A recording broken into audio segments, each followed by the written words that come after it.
Our next guest says there are 4 powerful and positive forces which will likely continue to drive stock prices higher. Joining us now with that is Jim Paulsen, Chief Investment Strategist for the Leuthold Group. Jim, it's good to see you this morning. You have a list of 4. I can give you just one, the Fed, or 2, Apple. Well, I think Scott, certainly the Fed's one of it, but the people think about a sugar high. And the sugar only really works for stocks if it ultimately is going to work for the economy as well. And I think the stock market's reflecting what's going to happen in the economy. You know, we're going to have some really gaudy GDP numbers in the current quarter.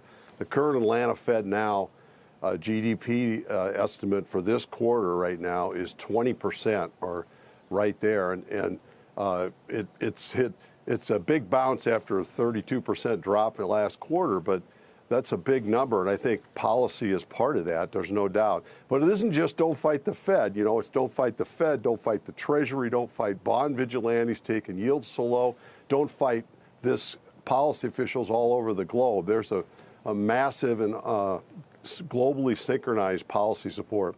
In addition to that, I just think, Scott, there's still a lot of caution among investors. We're worried about so many things here. We're worried about overvalued market. We're worried about too much concentration in the FANGs. We're worried about a bad seasonal period we're entering. We're worried about election risk. We're worried about a respike in cases here in the fall. Worried about China relations, on and on. And what that's done is brought up a lot of underinvested investors, if you will, sitting in $5 trillion of money market mutual funds at 0 yields, continuing to go on to bond funds and out of stock funds.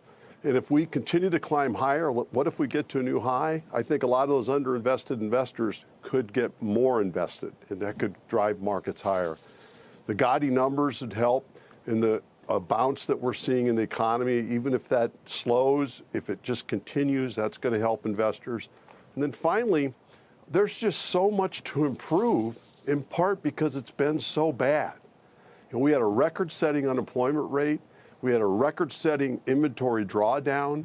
We had a record-setting rise in the personal savings rate. We had a really nasty earnings decline. Think about those going back to some sense of normal and what that's going to do for the stock market down the road. So I think there are some good things that could keep this bull going.